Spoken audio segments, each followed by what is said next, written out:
Assalamualaikum warahmatullahi wabarakatuh. Perkenalkan, nama saya Ismi Hasana. NIM saya 34031902226.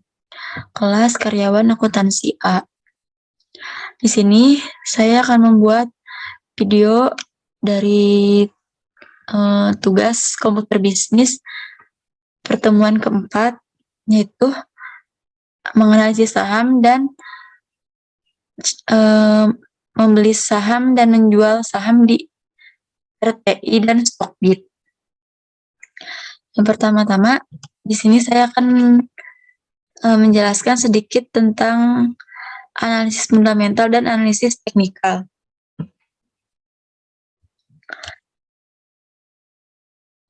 Analisis saham. Analisis fundamental adalah metode analisis perusahaan yang didasarkan pada faktor-faktor fundamental ekonomi suatu perusahaan, termasuk sisi kinerja keuangan dan bisnis perusahaan. Teknis ini menitikberatkan pada rasio finansial dan kejadian-kejadian yang secara langsung maupun tidak langsung memengaruhi kinerja keuangan perusahaan. Sebagian pakar berpendapat teknik analisis fundamental lebih cocok untuk membuat keputusan dalam memilih saham perusahaan mana yang dibeli untuk jangka panjang. Analisis fundamental dibagi dalam 3 tahapan analisis, yaitu analisis ekonomi, analisis industri, dan analisis perusahaan. Intinya, lewat analisis ini akan terlihat jelas apakah saham dari sebuah perusahaan dinyatakan sehat atau tidak, dan data-data dari analisis tersebut akan digunakan sebagai acuan untuk membeli saham. Teknik analisis fundamental dibagi menjadi beberapa teknik analisis fundamental. Ada beberapa teknik analisis fundamental. Yang pertama, analisis ekonomi yang dibagi menjadi 2, analisis ekonomi makro dan analisis ekonomi mikro. Kemudian, analisis siklus industri dibagi menjadi 5. Yang pertama, fase awal.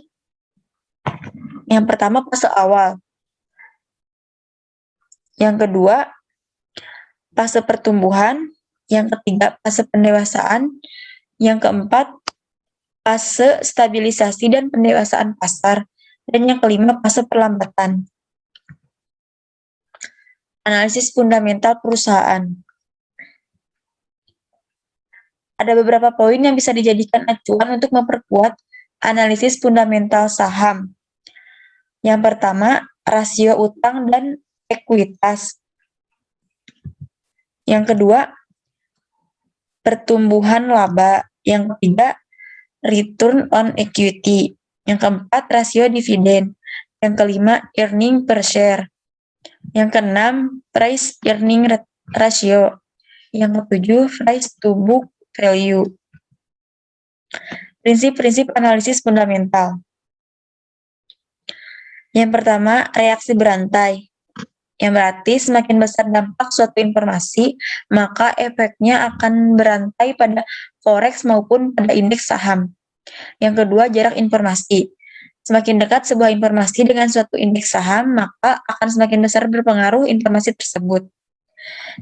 Ketiga, sumber berita. Semakin resmi dan populer sumber berita tersebut, maka akan semakin kuat pengaruhnya terhadap nilai suatu indeks saham.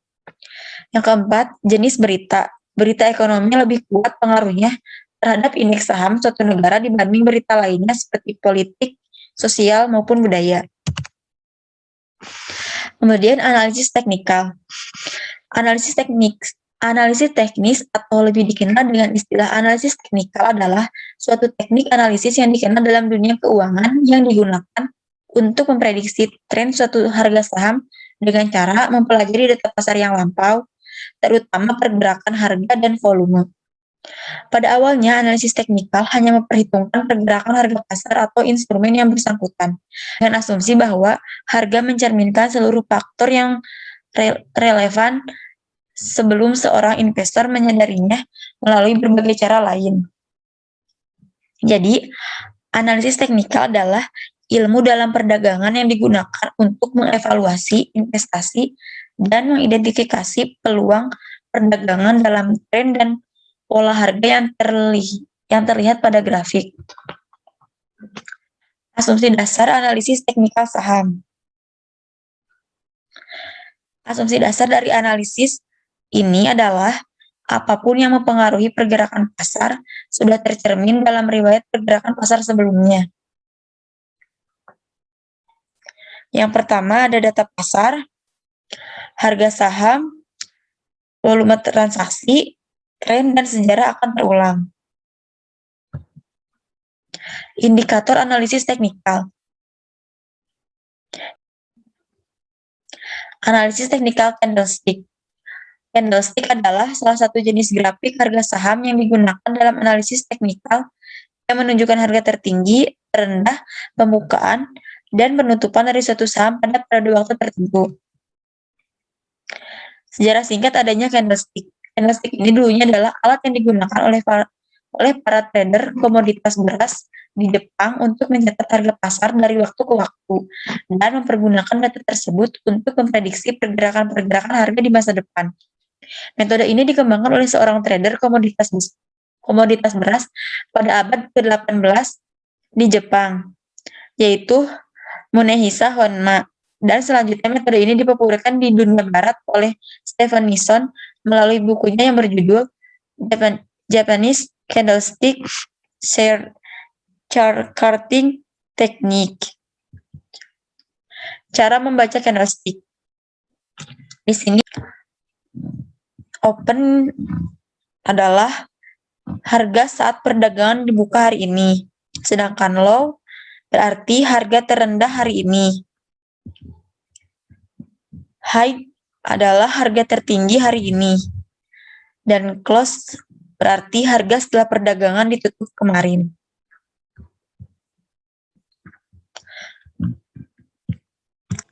Kemudian, di sini saya akan menganalisis saham melalui Google Finance.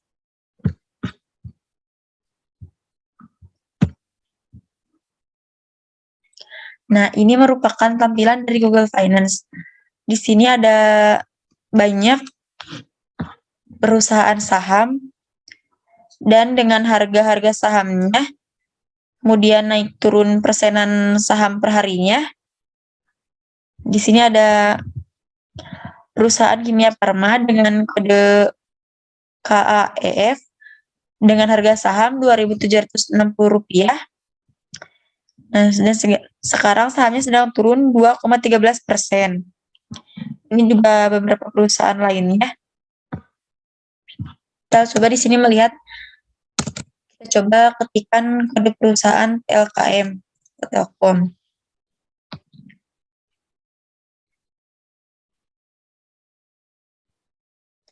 Nah, saat ini Telkom harga sahamnya adalah Rp3.410. Nah, lalu sekarang kita mencoba menjual dan membeli saham di aplikasi Stockbit. Kita pilih aplikasi Stockbit-nya. Kemudian akan muncul tampilan seperti ini. Beberapa perusahaan saham. Nah, kita pilih saja. Klik Kalbe Farma, kita klik buy. Nah, di sini kan kita sudah disediakan saldo virtual sebesar 100 juta. Kemudian kita lihat di sini harga saham Kalbe saat ini adalah Rp1.590. Nah, kita pilih dulu berapa yang akan kita beli lotnya.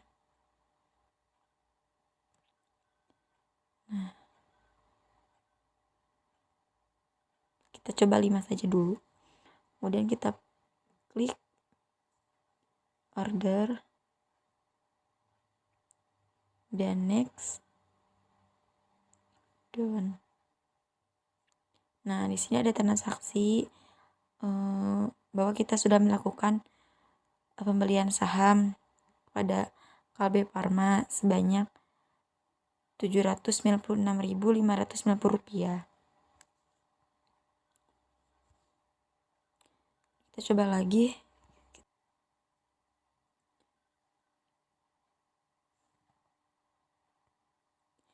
ini di sini merupakan menu market, dan di sini ada menu global, ada reksadana, ada kripto.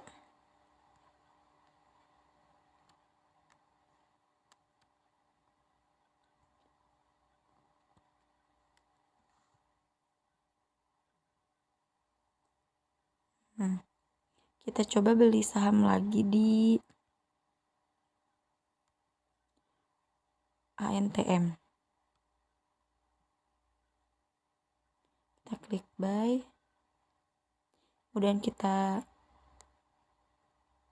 klik berapa yang akan kita beli. Kita coba beli 10.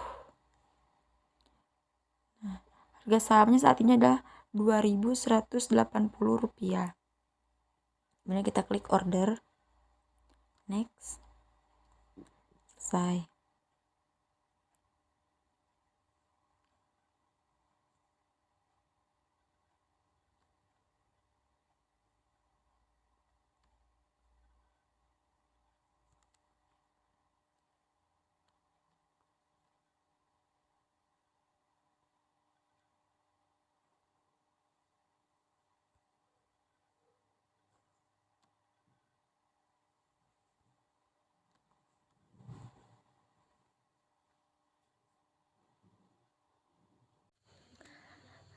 Sekarang kita lanjut ke aplikasi RTI Bisnis.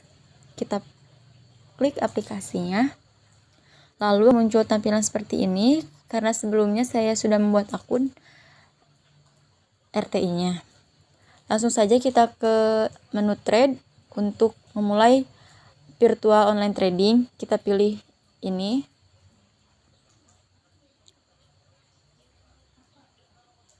Kemudian akan muncul tampilan order book seperti ini. Ini merupakan saham perusahaan Bank BCA yang sekarang harga terakhirnya adalah Rp31.850.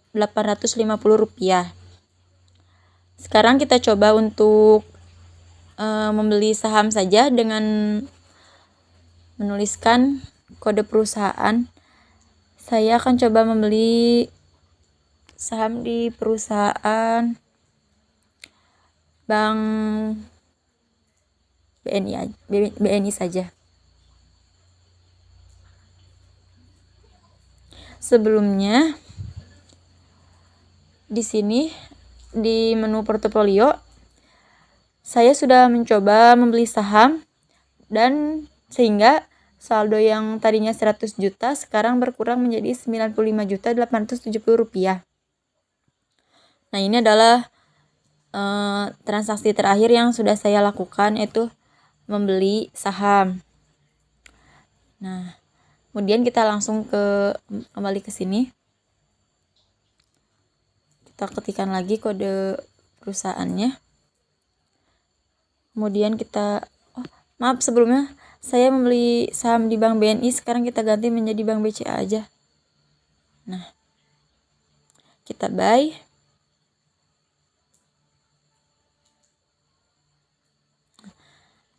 Nah, ini ada dua pilihan, bid. Ada bid dan ada offer. Bid adalah harga terendah saat ini, yaitu Rp31.850, sedangkan di harga offernya itu Rp31.875. Nah, sekarang karena kita akan membeli, jadi kita pilih di harga offer. Nah, saya membeli 5 lots, yang satu lotnya merupakan 100 lembar. Kita langsung beli saja. Buy. Nah, ini merupakan order list yang sudah saya lakukan. Sebelumnya adalah di Bank BNI, kemudian barusan di Bank BCA.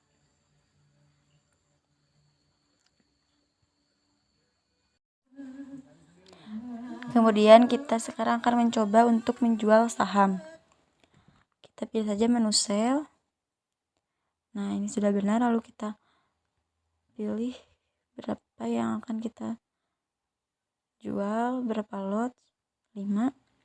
Kemudian kita pilih sell, lalu sell. Mungkin sekian yang bisa saya sampaikan di video kali ini. Mohon maaf apabila masih banyak kekurangan. Saya ucapkan Assalamualaikum warahmatullahi wabarakatuh.